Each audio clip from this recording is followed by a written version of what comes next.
This is a 1960s Moore jig grinder, number 2 jig grinder, and it's got a 60,000 RPM head, grinding head, and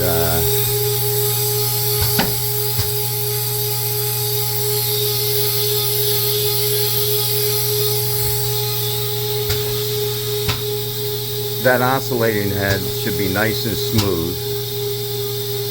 So I'm probably going to have to rebuild the reciprocating seals, which are right inside here, packing seals. Plus the bypass valve right there needs to be rebuilt probably.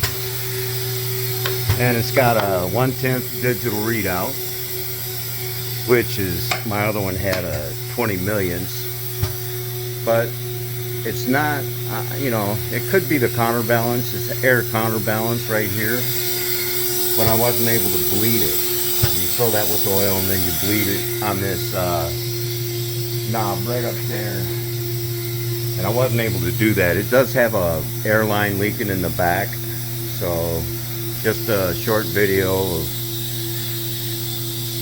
and it does have it's got original flake on the table. I don't know if you can see it. It's I'll probably keep it. Alan wants me to keep it and use it, so that's probably my plan.